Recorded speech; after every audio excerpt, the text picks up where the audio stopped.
지난 목요일에 우리 이어진 라운지에서 그리스도인이 된다는 것의 의미라는 주제로 강의를 했습니다.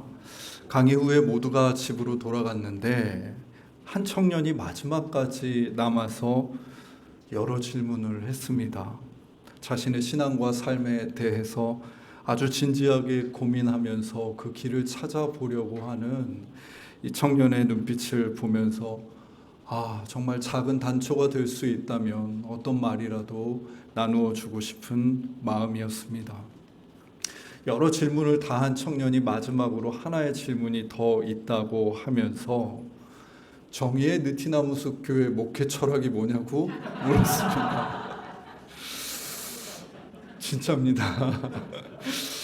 그래서 저는 이 마지막 질문에 웃으며 답을 하지 못하겠다고, 다만 한번 우리 교회에 오면 같이 밥을 한 끼 먹고 우리 교회가 어떻게 흘러왔는지 이리저리 좀 두리번거리면서 살피다 보면 그 목회 철학 비슷한 어떤 걸 느낄 수도 있을지 모른다 라고 이야기해 줬습니다. 숲교회를 시작할 때 준비 모임을 3달 정도 했습니다. 그런데 그 모임을 할 때도 제가 들었던 질문이 이 질문입니다. 목회 철학, 비전이 뭡니까, 목사님? 그러니까 우리 교회가 어떤 교회인지, 어떤 교회가 될지를 명확히 알려달라는 청이었습니다.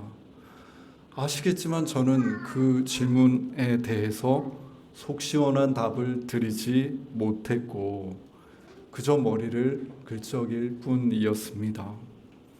하나님이 우리 교회를 어디로 어떻게 데려가실지 알 방법이 없었거든요. 그것은 저 혼자 정하는 것이 아니라 교회된 우리, 그리스도의 몸 된 우리가 그분의 이끄심을 따라서 꾸준히 한 주 한 주 걸어가다 보면 비로소 알게 되는 것이라고 생각했습니다. 하지만 교회를 시작하는데 어느 정도의 방향성은 필요한 것 같아서 이 길 걸어가며 지녀야 할 태도, 지향 정도를 나누었습니다. 우리는 우리 인생을 하나님을 향해 가는 길로 이해하며 우리는 그 길 위에 벗으로 만난 사람들로 이해합니다. 우리는 누군가에 의해서 하나님을 만나기보다 스스로 하나님을 향유하고 만나며 하나님 앞에 자립하는 신앙인으로 서고 하나님이 주신 자유를 쉬 포기하지 않고 그 자유를 마침내 하나님을 위해 쓸 수 있는 기쁨을 누리고 싶습니다. 하나님의 창조는 태초 그 7일 동안만 일어난 사건이 아니라 오늘 우리의 삶에도 계속되며 우리를 형성해 가십니다.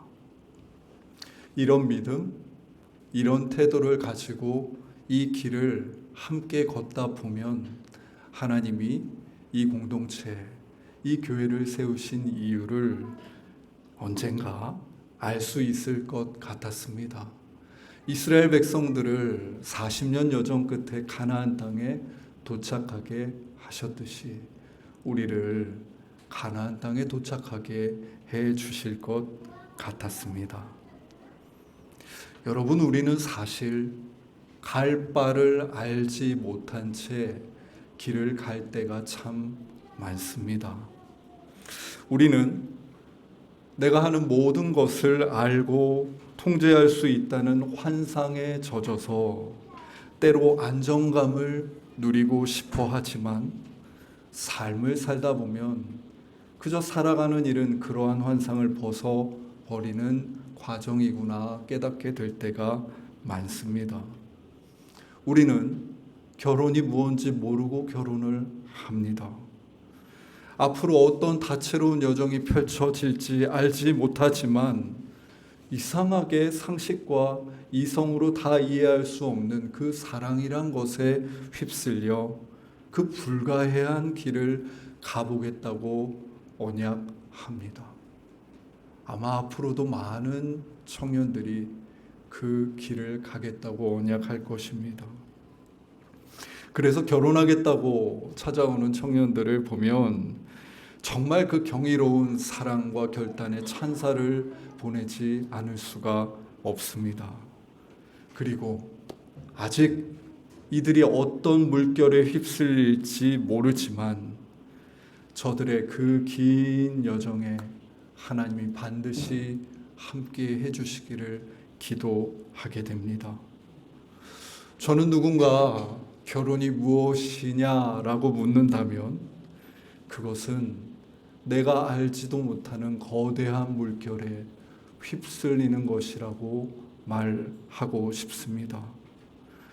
해밍웨이의 소설 노인과 바다에서 노인이 노를 저어가며 탔던 그 나무배에 그저 낚싯줄을 문 청새치가 앞을 향해서 달려가면 청새치에 끌려 휩쓸려가고 파도가 치고 바람이 불면 그 파도와 바람에 휩쓸리는 그 배를 타고 물결 위에 오르는 일이라고 하겠습니다.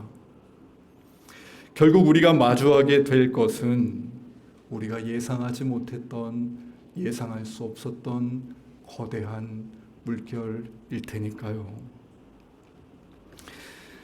야곱이 아버지 이삭과 형 에서의 세계에서 장성하도록 끊임없이 반역의 오르막길을 오르며 투쟁했습니다만 그는 결국 그 세계에서 추방당하고 맙니다. 그는 고향 브엘세바를 떠나 삼촌이 있다는 하란 땅으로 걸어갑니다. 예상하지 못한 곳에 삶이 덩그러니 도착하게 된 것이죠. 그래도 막연했던 그 땅 하란에서 삼촌이라는 혈족 라반을 만났을 때 기쁨과 더불어 이 친족이 주는 안정감이 이런 것이구나 야곱은 느낍니다. 다시 살아갈 힘이 생겼습니다. 게다가 그 하란 땅에서 사랑하는 사람까지 만났습니다. 삼촌이 네가 내 집에서 일하는 동안 품삯을 정해보자고 말할 때 야곱은 당돌하게도 삼촌의 둘째 딸 라헬을 위해서 제가 7년을 일하겠다고 말합니다. 당장 신부를 데려오기 위해서 신부의 집에 주어야 할 지참금을 하나도 가지고 있지 않았지만 제가 7년 동안의 노동을 당신께 드릴 테니까 라헬을 주십시오 하는 청입니다. 당시 보통 지참금의 규모는 3, 4년 정도 노동자의 임금 수준이었습니다. 이를 고려할 때 계산이 빠른 라반이 7년을 일하겠다고 하는 야곱을 마다할 이유가 없었습니다. 뿐만 아니라 모든 일이 야곱을 둘러싼 모든 세상이 무척 순조로워 보입니다. 오늘 본문 20절입니다. 야곱이 라헬을 위하여 7년 동안 라반을 섬겼으나 그를 사랑하는 까닭에 7년을 며칠같이 여겼더라. 성경에 이런 구절이 있다는 걸 보고 저는 깜짝 놀라서 형광펜으로 여러 번 색칠을 했습니다. 성경에서 보기 드문 아주 로맨틱한 문장입니다. 7년을 며칠같이 보냈어. 너를 사랑했기 때문이야. 여러분, 이런 고백이 성경에 있습니다. 많이 하시기 바랍니다. 이 두 청년의 사랑은 시간과 돈을 초월한 두려움 없는 사랑입니다. 당연히 이 두 청년의 사랑이 불타오르니 두 사람뿐만 아니라 라반의 가족들이 모두 그 사랑의 자장을 느꼈을 것입니다. 뿐만이겠습니까? 하란 마을 사람들이 저 두 청년이 서로 사랑하고 있다는 것을 느낄 수 있었을 것입니다. 마을 사람들이 모여서 속닥 그래 저 친구들 어떻게 된대 마치 주말 드라마 보듯이 이야기하고 궁금해했을 것입니다. 그렇게 7년이 마침내 지나서 떠들썩한 잔치가 벌어집니다. 이야기가 절정에 이른 것이지요. 온 마을이 즐거움에 취해서 춤추고 노래하던 그 밤, 야곱 또한 그 기쁨을 못 이겨 거나하게 취해서 드디어 기다리던 신방에 들었습니다. 그리고 다음날 아침이 돼서야 모든 것이 잘못되었음을 압니다. 그 결혼식은 라헬과 야곱의 결혼식이 아니었고 그녀의 언니인 레아와 야곱의 결혼식이었던 것입니다.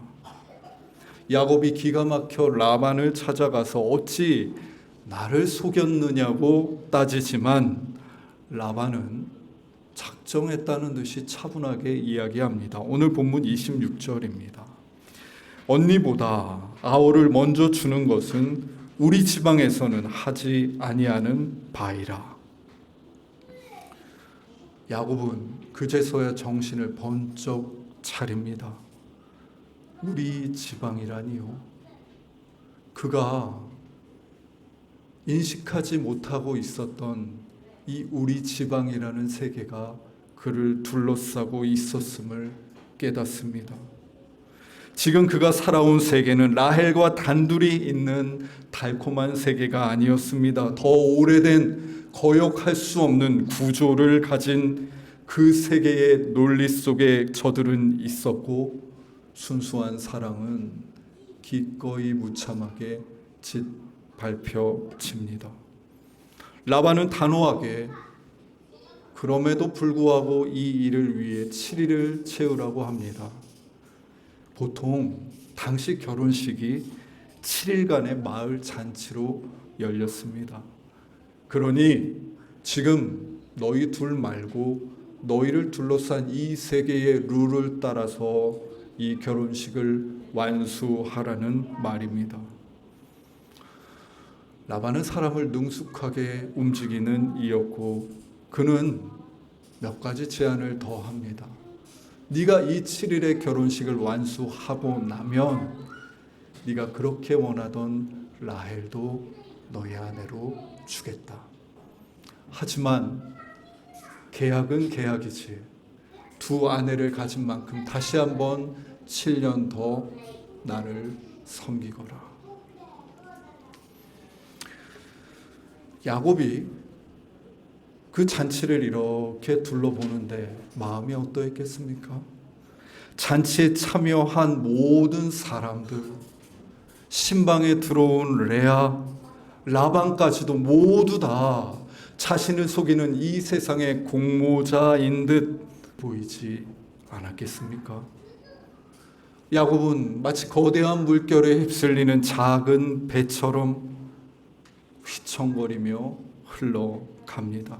오늘 본문 28절입니다. 야곱이 그대로 하여 그 7일을 채우매 라반이 딸 라헬도 그에게 아내로 주고. 이렇게 야곱이 그 7일에 레아와의 결혼식을 받아들임으로써 이 세기의 하란의 로맨스는 끝이 납니다. 그리고 거기에 참여했던 모든 관계들이 상처를 입습니다. 라헬, 야곱, 라반, 레아 모두가 서로를 전과 같이 대하거나 볼 수가 없는 관계로 변해버렸습니다. 단 7일 만에요. 며칠같이 지냈던 지난 7년과는 전혀 다른 이제 야곱의 인생에 없었던 7년이 새롭게 시작됩니다. 오늘 우리가 읽은 로마서 8장 35절 말씀에서 바울은 인생을 이와 같이 휩쓸어 버리는 거대한 물결들의 목록을 상당히 구체적으로 나열합니다. 환난, 곤고, 박해, 굶주림, 헐벗음, 위협, 칼이요. 이와 같은 것들이 인생을 휩쓸어 버리면 인간들은 속수무책으로 죽어가고 괴로워할 수밖에 없는 것이 우리의 삶이라는 이야기입니다. 바울은 이러한 우리의 처지가 마치 도살당할 양과 같이 무력하다고 이야기합니다. 야곱과 바울을 좀 만나게 해야겠다는 생각이 들었습니다. 야곱이 바울의 이 말을 듣게 되었다면 아마 고개를 끄덕이며 격하게 공감했을 것입니다. 정말 그러하다고. 바울도 무력한 야곱의 표정을 보며 참 인생이 이렇게 흘러갈지 누가 알았겠냐고 야곱을 위로했을 것입니다. 그러나 그 두 사람의 만남 끝에 바울은 그럼에도 불구하고 우리 생에 몰아치는 이 거대한 물결 속에서도 끊어지지 않는 한 가지가 있음을 기억하자고 이야기할 것입니다. 그것은 당신을 향한 하나님의 사랑이라고. 그러고 보니 야곱은 다른 이들이 가지지 않은 자신은 그러나 명확히 알고 있는 하나의 시면을 소유하고 있었습니다. 그것은 겨자씨 같고 누룩 같아서 잘 보이지 않았지만 마침내 모든 예상을 뛰어넘어 나무가 되고 밀가루 전부를 부풀게 할 변혁의 씨앗 같은 것이었습니다. 그것은 밭에 감추인 보화와 같아서 밭의 겉모습만 봐서는 도무지 알 수 없는 신비입니다. 야곱이 그렇게 소유하고 있는 이 감추어진 신비는 다름 아닌 베델이었습니다. 하나님은 베델 그곳에서 야곱에게 나타나시며 언약을 주셨습니다. 창세기 28장 15절을 읽어보겠습니다. 내가 너와 함께 있어 내가 어디로 가든지 너를 지키며 너를 이끌어 이 땅으로 돌아오게 할지라. 내가 내게 허락한 것을 다 이루기까지 너를 떠나지 아니하리라. 야곱은 이제 이 시면으로부터 하나님께서 주신 이 약속을 가지고 오늘 내가 처한 상황을 연결해보고 해석해야 되는 자리로 초대받습니다. 물론 이는 하룻밤 만에 이루어지는 깨달음이나 과정일 수 없습니다. 야곱은 거짓으로 일그러진 밭과 같은 자신의 삶을 살피고 또 살핍니다. 도무지 황폐하게만 보이는 이 땅에 하나님께서 심어두신 작은 겨자씨는 어디 있는가? 그는 보화가 보이지 않는 황량한 밭을 거닐고 거닐며 감추어진 보화가 정말 내 처참한 삶 속에 있을 수 있는가? 묻고 살피고 또 성찰합니다. 누룩이 정말 내 삶이라는 이 밀가루 속에 들어와서 내 삶을 내가 예상치 못한 모습으로 부풀게 할 것인가? 그는 기도하며 묻고 묻습니다. 여러분, 지금 야곱이 하고 있는 이 행위, 이것이 바로 신앙입니다. 우리는 하나님이 보편적으로 삶에 개입하시기를 바랄 때 라반이 꾀를 내어서 나를 속이는 그 상황에서 라반의 입을 막아버리거나 라반을 거꾸로 틀어 주시기를 바랍니다. 야곱과 라헬의 그 순전한 사랑이 진공상태처럼 지켜지고 이루어지기를 청합니다. 우리가 바라는 영웅들처럼 전능한 존재이신 하나님께서 내가 있는 이곳의 나라와 여기에 마주한 악과 문제를 모두 해결해 주기를 바랍니다. 하지만 베델의 하나님은 이 땅에 있는 모든 인간의 자유를 존중하시고 침해하지 않으십니다. 그물에 좋은 물고기뿐만 아니라 좋지 않은 물고기가 걸려들어도 놓아두십니다. 밭에 가라지도 그냥 놓아두십니다. 이 땅은 세계의 논리가 지배하는 곳입니다. 우리 하나님은 오히려 그러한 세계와 대항하시기는커녕 그러한 세계 안에 구유에 누인 아기의 모습으로 오십니다. 저 변방 나사렛 땅에서 자라시고 병들고 상한 갈대와 같은 이들, 세리와 죄인, 그러니까 몰아치는 그 삶에 휩쓸려 그 자리에 이른 사람들을 만나시고 스스로 희망을 만들 수 없는 자들, 가난한 자들, 애통한 자들, 병든 자들을 만나십니다. 그리고 십자가에 달려 돌아가십니다.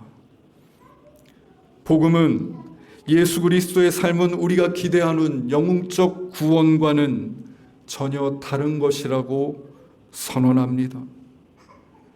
우리가 알고 있는 구원의 공식은 이 십자가 앞에서 오늘도 깨져야 한다고 말합니다. 세상에는 좋은 깨짐도 있는 법입니다. 십자가 앞에서 무너지는 우리의 깨어짐이 그러합니다. 저들은 비로소 그 깨어짐과 무너짐을 경험하고 나서야 천국이 이 땅이 아니라 밭에 감추인 보화라는 것을 깨닫게 됩니다. 저들은 비로소 밀가루 안에 누룩이 있음을 믿으며 마른 땅이 마침내 겨자나무로 뒤덮여 평화의 동산이 될 것을 기대합니다. 이것이 신앙입니다.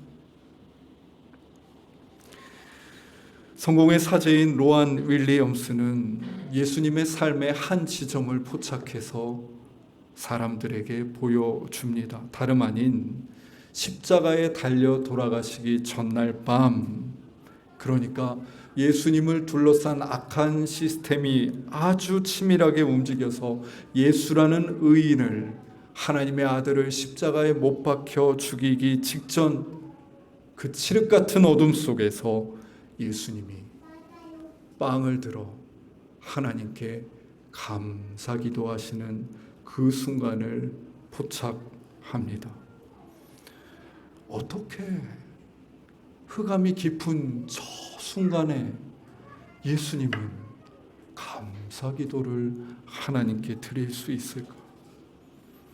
그는 지금 예수님께서 흑암의 자리를 은혜로운 하나님과 연결시키는 작업을 하고 있다고 말합니다. 이 거대한 악한 세상의 물결 속에서 하나님께 감사하는 기도를 드리며 지금 이 상황 어딘가에 계신 하나님께서 새 일을 행하실 것이고 변혁을 이루실 것이라고 바라고 믿는 순간이라고 말입니다. 당연히도 예수님의 그 감사 기도, 삶의 마지막 자리에서 드렸던 하나님께 드리던 감사 기도는 그날 갑자기 있었던 세레모니가 아니었습니다. 그것은 예수님이 당신의 평생을 통해 해오셨던 작업, 나의 하루와 지금 이 시대의 삶의 의미를 하나님 안에서 찾고자 묻고 연결하고, 하나님, 이 황량한 땅에도 당신의 감추인 보화가 있습니까? 헤매었던 여정 끝에 주어진 기도입니다.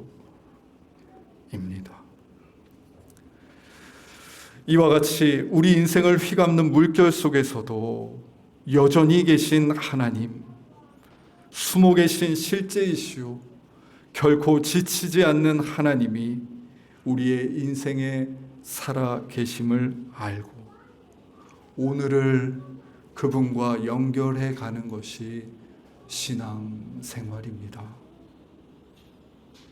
야곱이 하여 자신이 마주한 그 어처구니 없는 거짓으로 가득 찬 세상 안에서 기도하는 것입니다. 주님, 내가 어디로 가든지 나와 함께 하시며 나를 지키신다고 하셨죠. 지금 저를 둘러싼 현실은 거짓과 모략으로 가득 차 흔들립니다. 밖에서는 라반의 세계가 내 삶을 몰아가고 내부에서는 레아와 라헬의 아픔이 날마다 서로 갈등하며 날카롭게 서로를 찌르는데, 주님 집 안에도 집 밖에도 내가 맺는 모든 관계 안에도 평화는 보이지 않고 메마름과 날카로움과 황량함만이 가득합니다. 주님, 내 삶에 도무지 하나님의 보호는 느껴지지 않습니다. 주님 어디 계십니까? 베델의 하나님 어디 계십니까? 야곱이 몸부림치면서 자신의 그 불의한 삶을 하나님과 연결해 보려 애쓰고 있는 것입니다. 자신의 현실을 베델의 언약 안에서 해석하고 이해하고 연결하고자 부단히 애썼던 그 7년이 그렇게 흘러갑니다.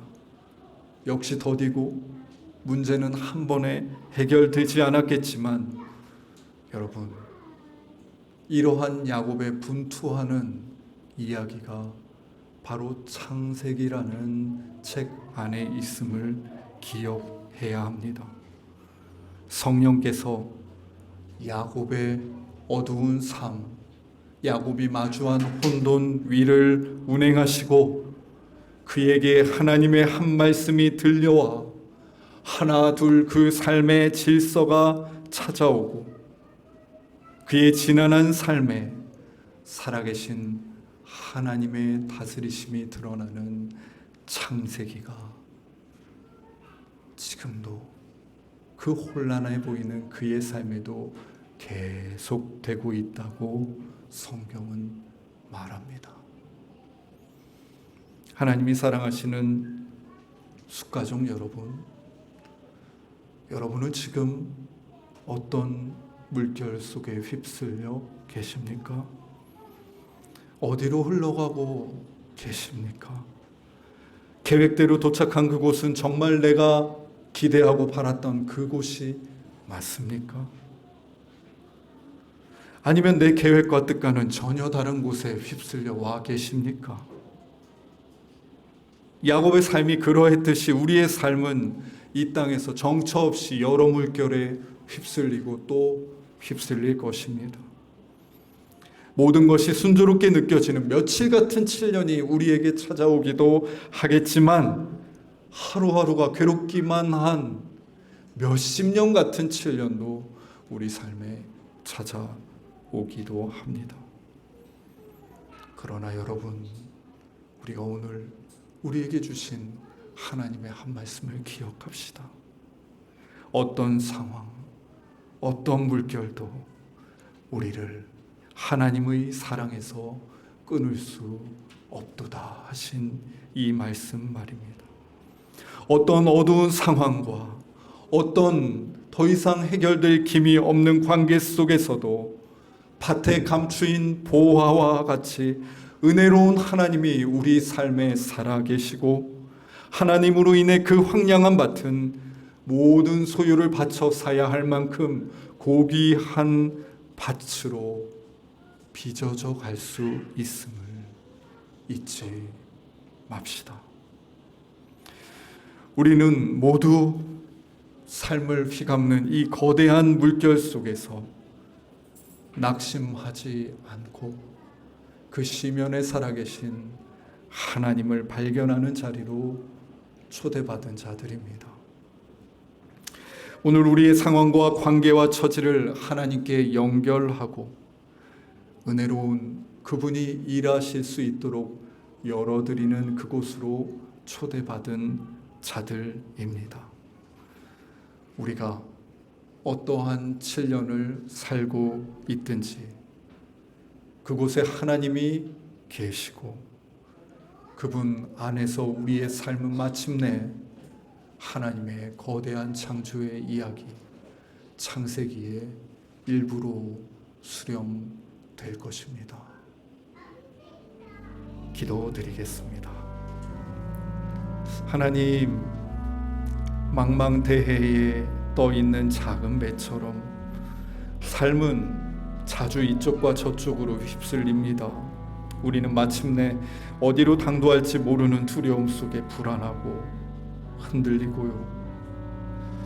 그러나 주님, 우리가 이 불안을 넘어 저 깊은 곳에 살아계신 당신을 바라보기 원합니다.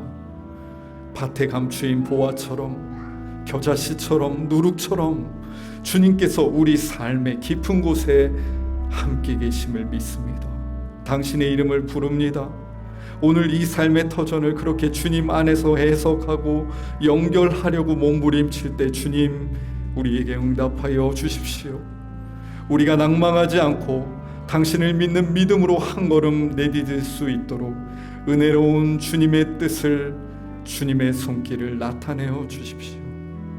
며칠 같은 7년을 보내고 있는 이들에게 하나님을 잊지 않는 지혜를 주시고, 몇십 년 같은 7년을 보내고 있는 이들에게 절망하지 않을 수 있는 살아갈 힘을 주십시오. 예수님의 이름으로 기도드립니다. 아멘.